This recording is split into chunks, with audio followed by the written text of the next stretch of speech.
In 1798, a man named Eli Whitney devised a means of making rifles with interchangeable parts.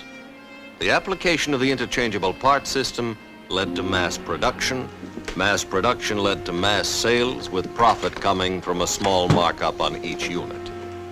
If you make a penny a unit and sell 1,000,000 units, you've got 1,000,000 pennies. This is Doc Fraley, a student of American business practice. As far back as 1948, Doc attempted to apply the theory of low unit markup, volume sales, and massive profit to unusual fields rarely considered by the bulk of American business. Although his ideas were sound, they were perhaps a little ahead of the times. In 1953, he suffered a temporary setback. 4 years with 1 year off for good behavior. Recognizing his failure as an individual entrepreneur, Doc Fraley joined an organization.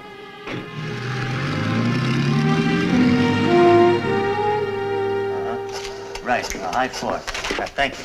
Right, thank you. George D. Butterwick, a high four. This here is the Spiral Finance Company. You got somebody there I can talk about a rating to? Don't ad-lib, just read it the way it was written down, huh? Yeah, hello. This is the Spiral Finance Company. We're inquiring into the financial rating of the account of Mr. and Mrs. John Forks. I wonder if you would be kind enough to help us? Thank you, I'll wait. Babe Manning, a different breed of organization man. Family background, alcoholic. Educational background, negligible. Accomplishments, runner-up, Golden Gloves. Breaking and entering, 3 arrests, no convictions. Assault and battery, 4 arrests, 2 convictions. Petty larceny, 3 arrests, 1 conviction. Thank you very much. Medium 5 for the Forks. 5,700 for the Butterwicks, 16,500 for the Forks. Add it up.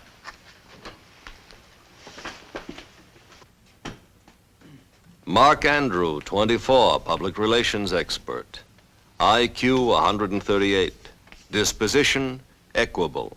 Outlook on life, completely pragmatic. Record, brilliant. Never arrested.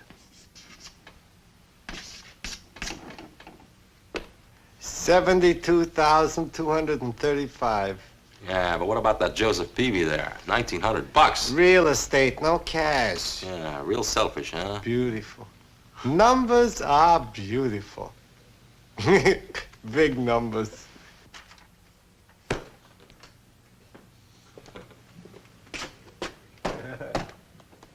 Harry Lappin, chairman of the board. It was Mr. Lappin's idea that there was more money in kidnapping 7 men at bargain rates for cash than trying to squeeze it all out of 1 man and 1 fee. Since it was Mr. Lappin's idea in the first place, it seems natural that he should assume responsibility for liquidating any of the collateral in the event that payment should be defaulted.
Amy, I just don't know.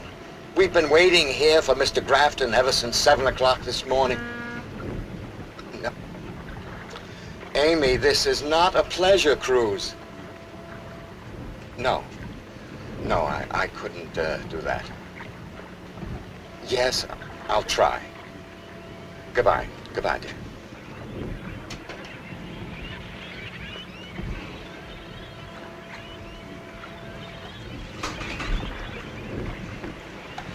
What's eating you, George? I think a little more consideration might be shown here. He knows it's my anniversary. I want to be home tonight. Why don't I call him? Maybe the old goat's asleep.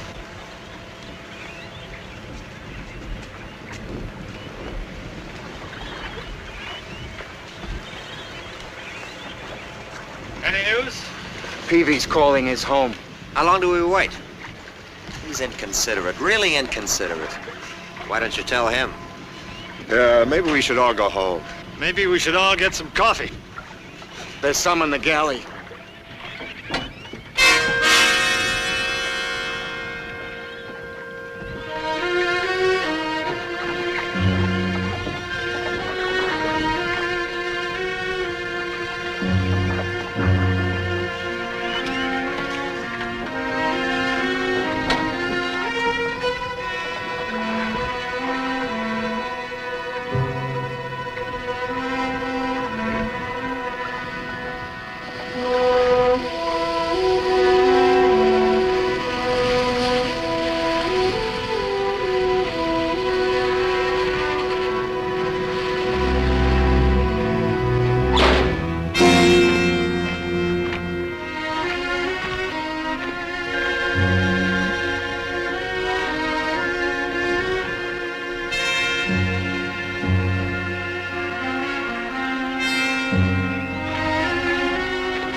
Good morning.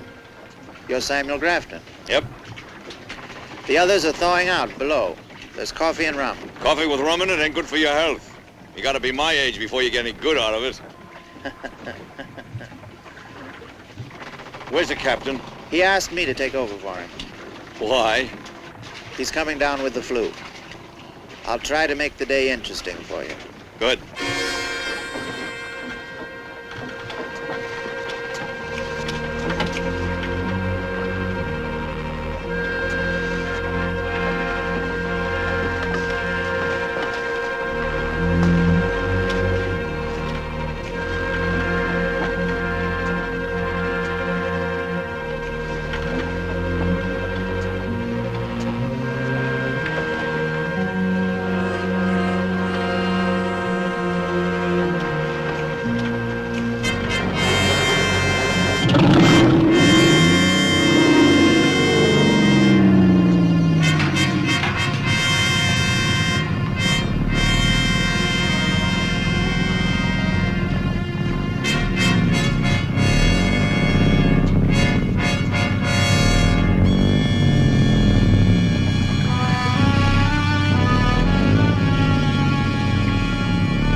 Miss Zelna Grafton? Do you have a pencil and paper? Good. I want you to listen carefully without replying. Your husband, Samuel Grafton, is being held for ransom. You'll receive a call from your husband at approximately 10 a.m. this morning confirming this message. After that, I want you to go to your bank. At exactly 11 o'clock, remove $18,200 from your joint account and deliver it to Mrs. Peavy at her home. And, Mrs. Grafton, don't call the police if you wish to see your husband again.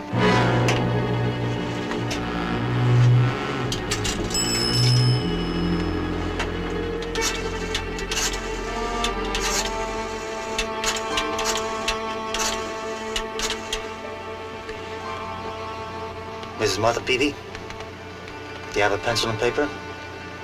Fine. I want you to listen quietly.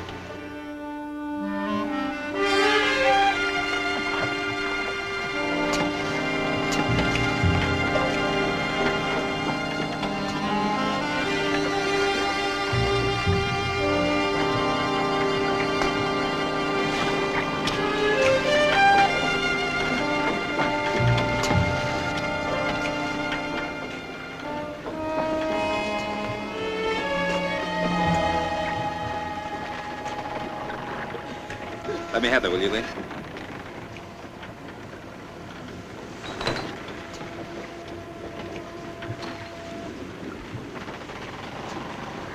How is he, Doc? Apparently alive.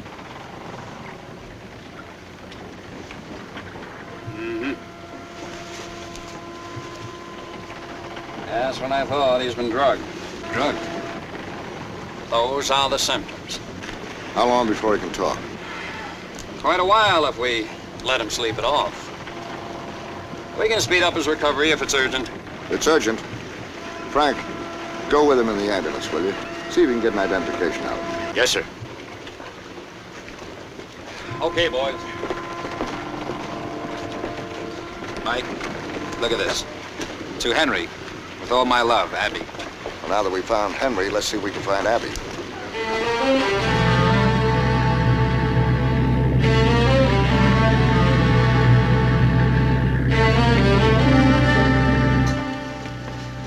More coffee, Mr. Grafton? Just have a cup. Pass me the rum. Just a little rum and coffee. Loaded with vitamins. You got the agenda there, Joe? Yeah, I think so, in here somewhere.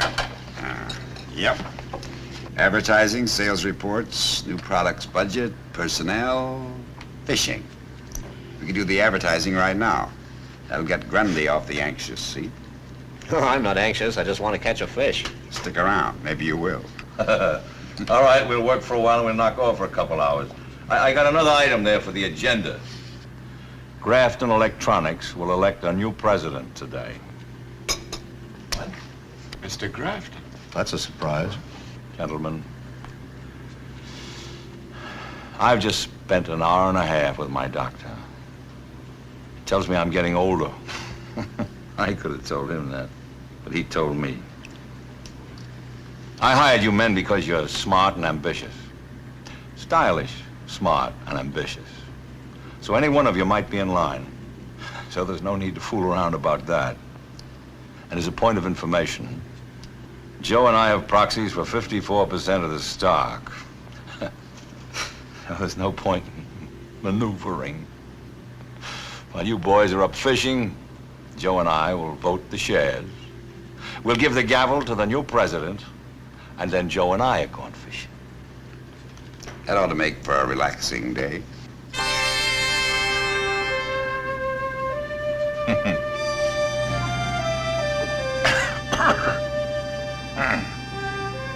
Too much coffee.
I think you can see from these figures and charts that it's obvious that our largest potential growth market is in the Midwest industrial complex. Do you have any idea how much it'd cost to open up that area? You want me to explain it to you? I'll try to struggle through with it. Good morning, gentlemen. I hope you'll be kind enough to remain seated.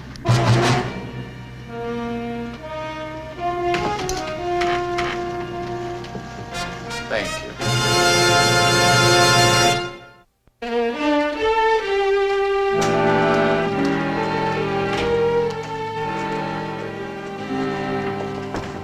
Come in. Have you checked everything? Nothing much to check. I don't know where to begin, Mike. Yeah? Got a present for you. That character tied to the buoy, I pinned him down. Henry Bexley, 192 West 12th Street, Chelsea 3, 1599. Fast work. It was easy. His prints are on record 4 or 5 places at least.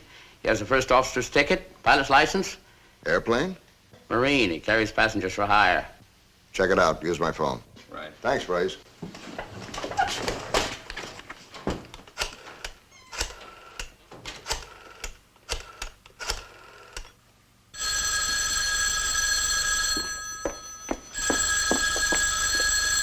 Hello?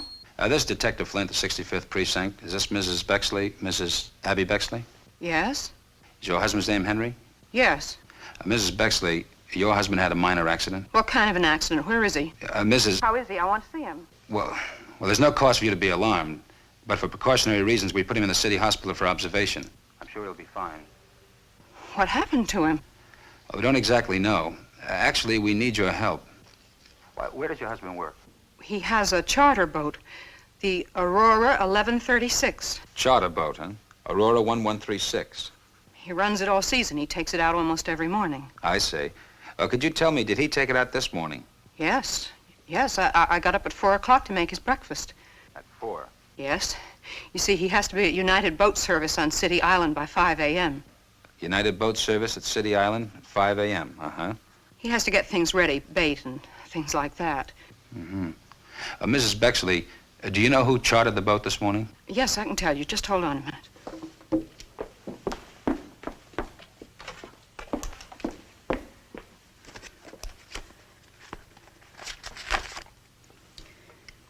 Here it is. The name is Samuel Grafton, and a party of 7. Mm-hmm. And can you give me the other names of the members that chartered the boat? Oh, yes, I can do that. We have to keep them. It's the law. The first was Samuel Grafton. Yes, I have that. George Butterwick. Okay. How do you spell it? Mike, the guy's name is... Henry Bexley. All right. He's got a charter boat named... The Aurora 1136. He had a charter this morning, 7 passengers. Adam's getting the list. Spangler. Now, why'd you send me to the hospital for? To find out what the guy was doing on that buoy. What was he doing on that buoy? Fine. Well, thank you very much, Mrs. Bexley. Yes, we'll call you if we get any further information. Mike, here's a passenger list. Now, this is Flint. Put me through to the United Boat Service at City Island, will you? Well, go on. Well, he went to work this morning At 5 a.m. Mike, this is getting kind of frustrating. Now, what else did you find out? All right. Like I said, he went to his boat at 5 a.m. He got on it, somebody jumped him, held him down on the deck, gave him a shot in the arm. Now, the rest of the things are kind of fuzzy. He remembers being tossed into the back of a small boat. He remembers the sound of an outboard. This is Detective Flint. He remembers the sound of the bell at the buoy. You have a boat there now. The last thing he remembers is somebody laughing and saying, maybe we should make him walk the gangplank instead. When? And just one word, crazy. Now try and top that one. I can top it. Huh? The boat left 9 o'clock this morning. Do you think the passengers swiped it? I think somebody swiped the passengers.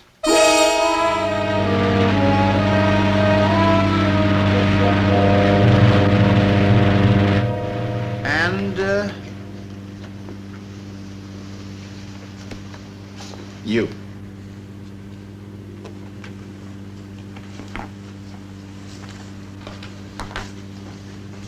We're locking the door, gentlemen. And just remember, No reckless gestures.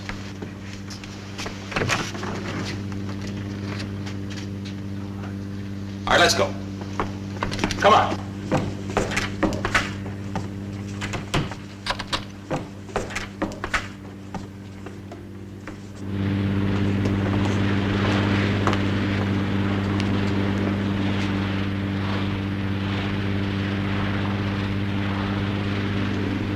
Great day for fishing. We catch some of our biggest fish in this kind of weather, Mr. Grafton. Now, I'll tell you what I want.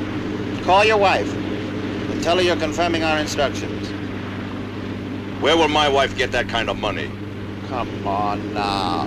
From your joint bank account. And I don't think it'll hurt very much, Mr. Grafton. We want a quick turnover on a small unit profit. We check the bank account of each man in your party, and in no case are we asking for more than 51%. As of 4:30 p.m. yesterday, you had $35,750 on hand.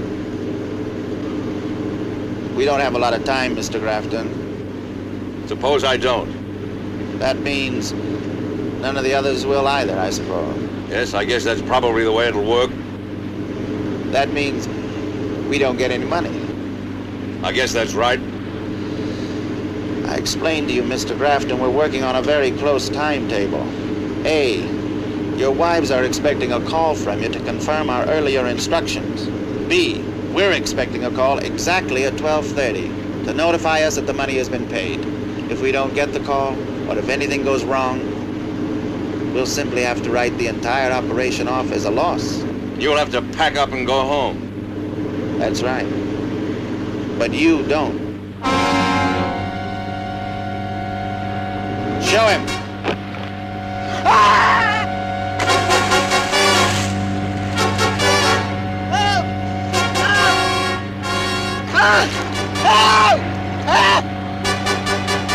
Crazy.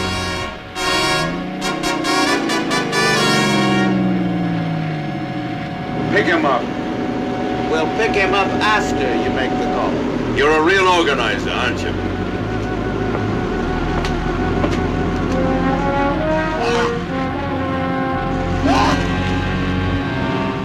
The operator says to stand by. It won't take long. Hello? Eleanor, this is Sam. I'm not allowed to say anything to you other than that the telephone call you got this morning is correct. Do exactly as you were told.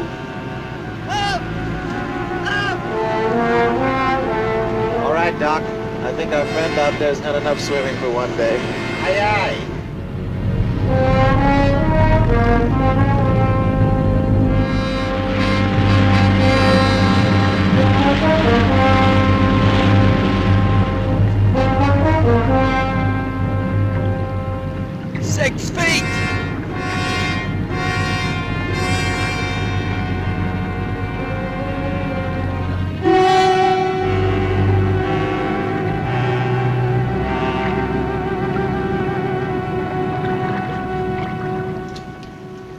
Any of you world travelers know where we are? Harbor someplace.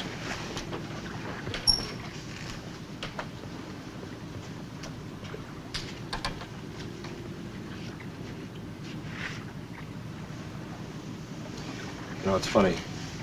I never knew I really liked you till now. Maybe we never had time.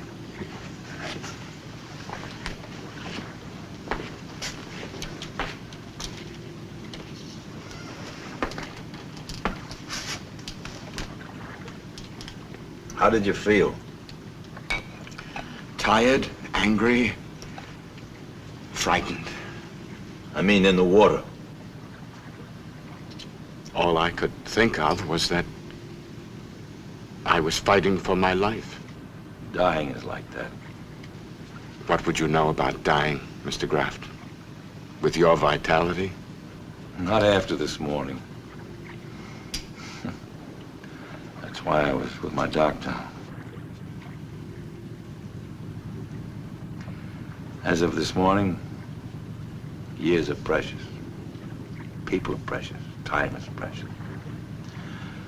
I got up. I was shaving. Suddenly, everything went gray. I realized I was on my knees, looking at the floor. And all I could think of was that I was fighting for my life. Have a little bit of rum.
Made ourselves an uncharted island. Let's see one of them helicopters spot us now. Don't move around too much. You can hear planes.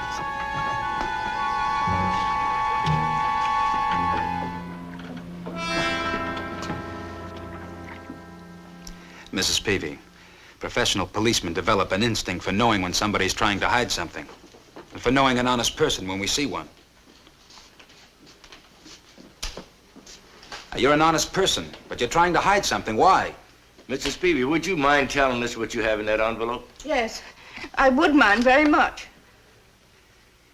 Mrs. Peavy, do you have any idea how much trouble we could prevent if the people concerned would talk to us? Really talk to us? Mrs. Peavy, we're public servants. Don't you understand that? We work for you. All right.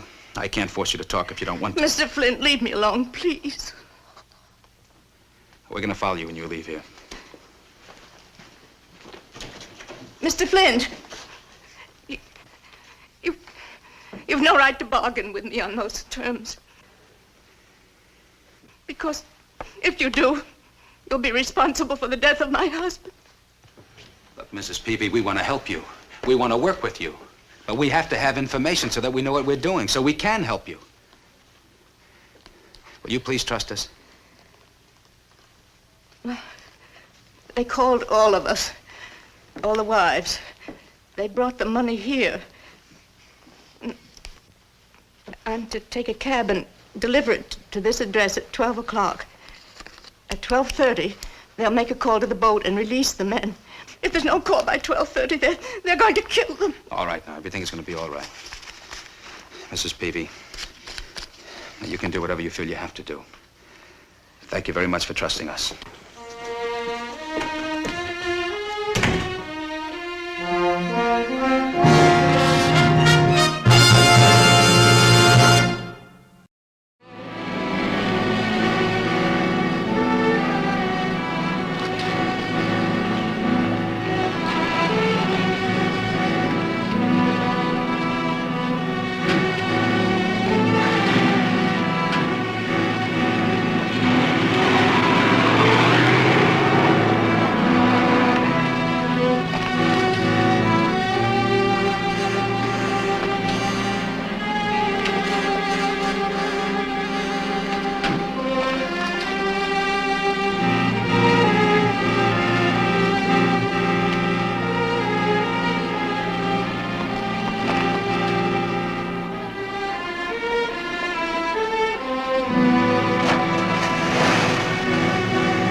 She's picking up a cab in front of her place.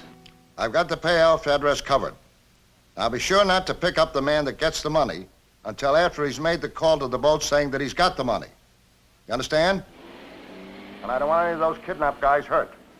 Any sign of the boat? Not yet, but the Coast Guard is organizing a search. They'll triangulate the call when the boat answers the payoff man and get a fix on it.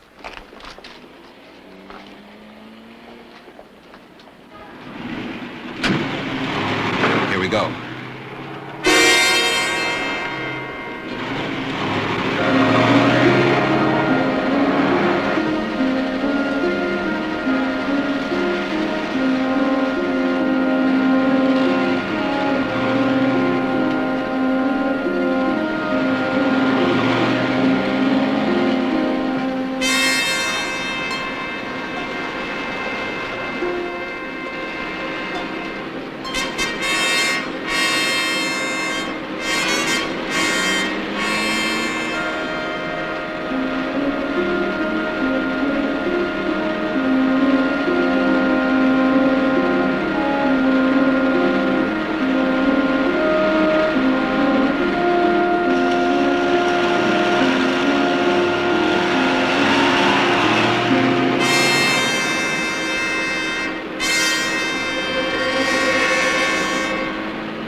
I'll take that envelope now, Mrs. Peavy.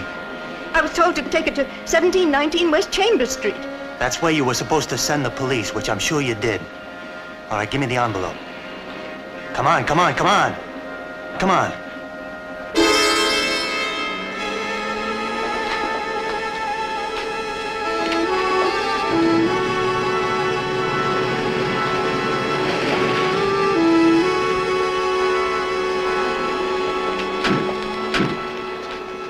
He took the money.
Nail him when he comes out of the phone booth.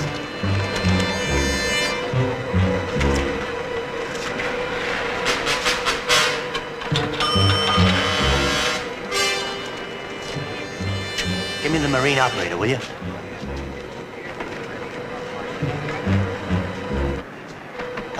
Come on, what's the hitch?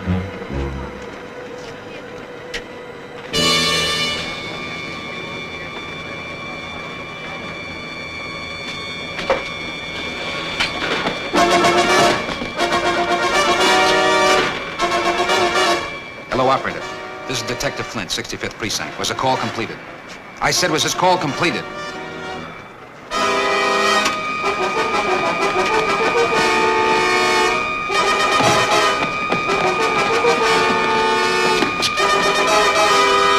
Hold it!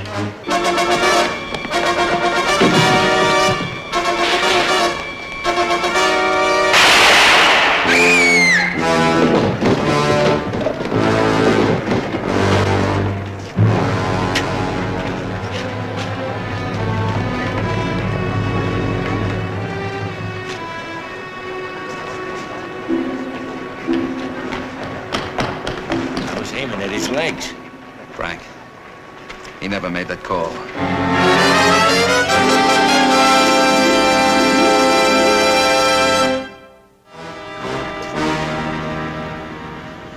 Much longer, Dad.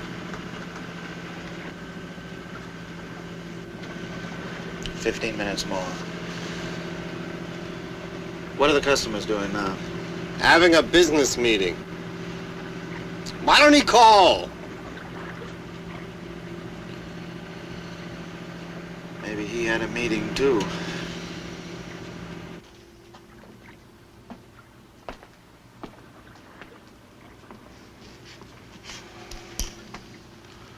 Gentlemen, we got a question before the House. Will you state it, Joe?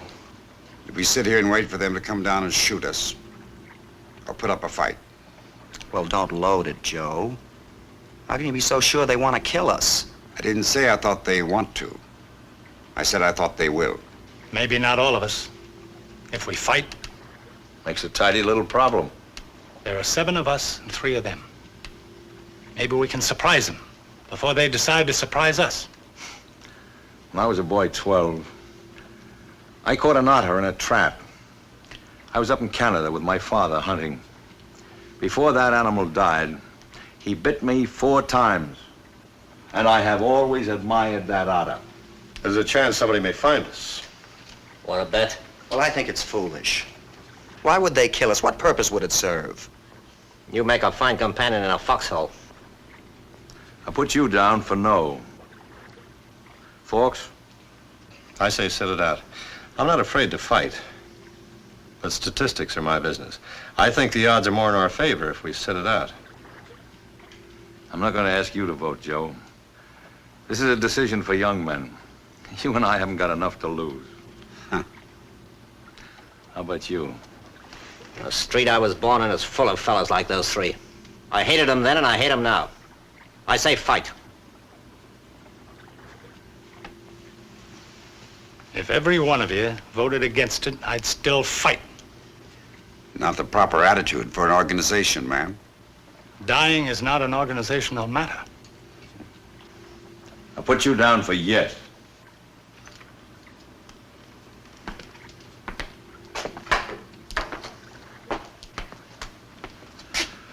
It's up to you, George. I wouldn't be much help to you. I'm too frightened. So was the otter I caught. But he still bit me. George. I'll bite as hard as I can, Mr. Grafton. Call me Sam. We graduated from the same college today.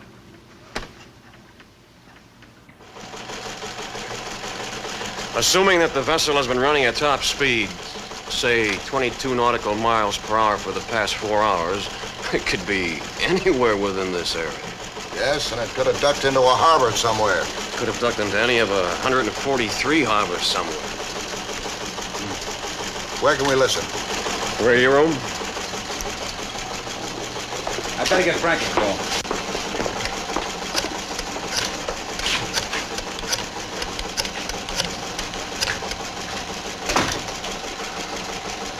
This is Flint. Give me the squad room, please. Frank, Adam, anything on that end? Nothing. You guys turn up the boat yet? Not a trace. Well, some days it doesn't pay to get out of bed. Well, smile anyway. You know what they say about that silver lining. Mm-hmm.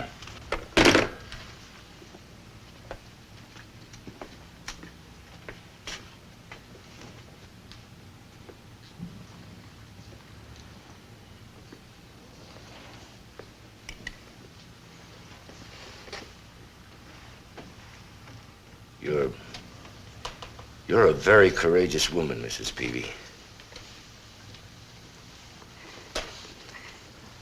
I sat like this once before for my son for 2 days in the hospital. He lived.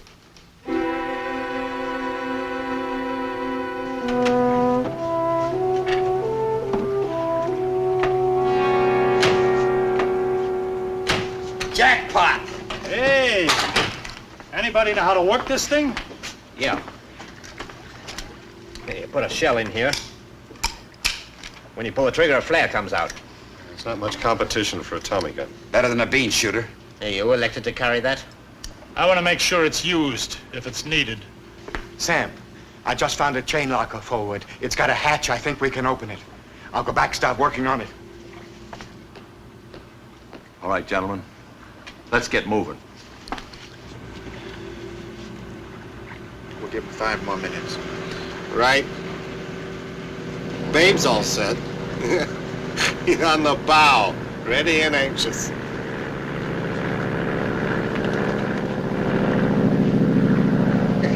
Airplanes always make me feel naked.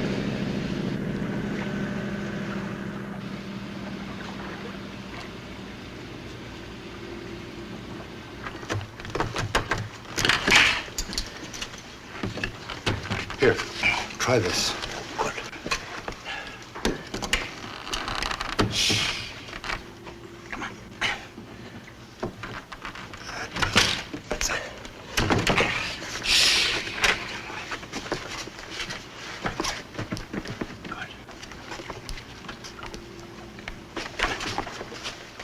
Spangler and I will go to the chain locker with George. I hope our plan works out. Everybody do the best he can, huh? How do you feel? My wife's been asking me to get a little exercise. Come on.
Drop the gun.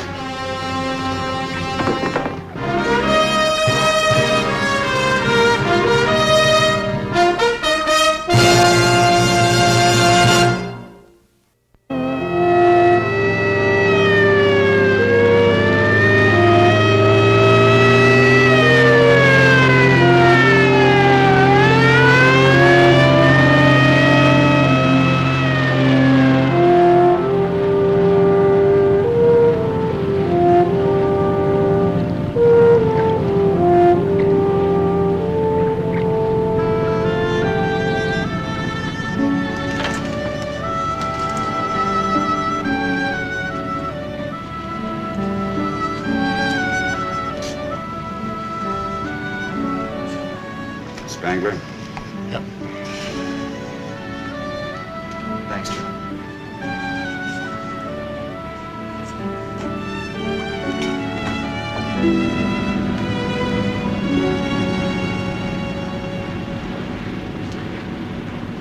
A not uneventful trip, eh, Sam? Yes, but Joe, we still got a lot of unfinished business. Did you make your pick? I got some candidates. They all look pretty good to me. Spangler? Thought about him? Forks. Thought about him, too. It's a hard choice. Not for me.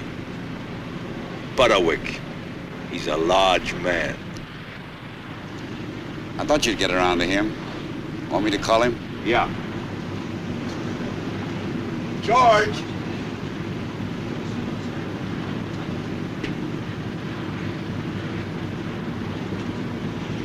George, how'd you like to be president of the company?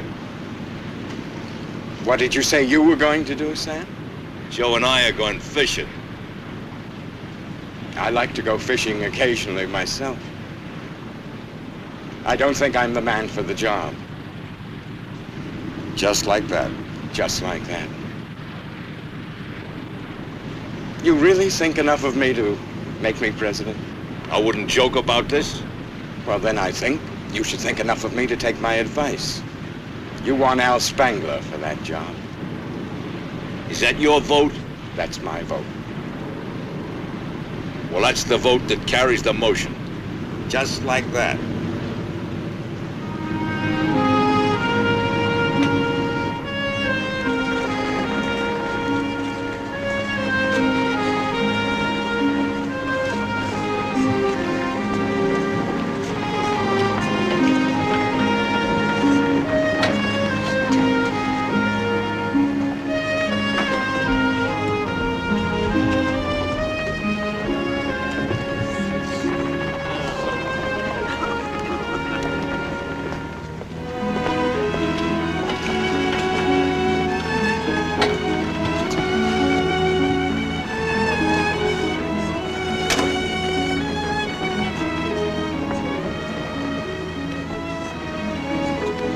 Go ahead, Joe. You're not too old to kiss her. Sentimental little fella, ain't he? Mr. Grafton, you have a pretty interesting day. Yep. We elected a new president.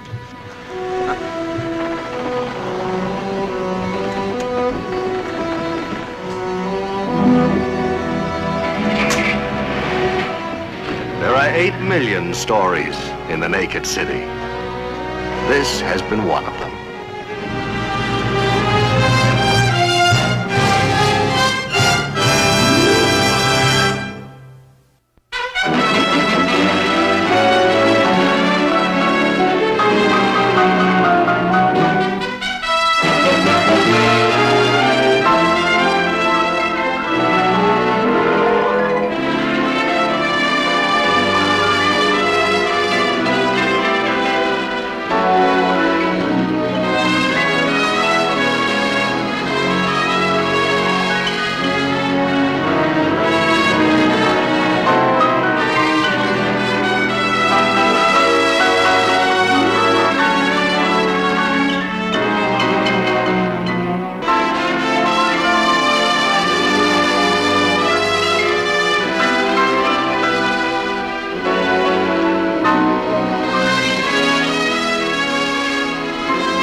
This has been a Screen Gems film presentation from Columbia Pictures, produced by Herbert B. Leonard.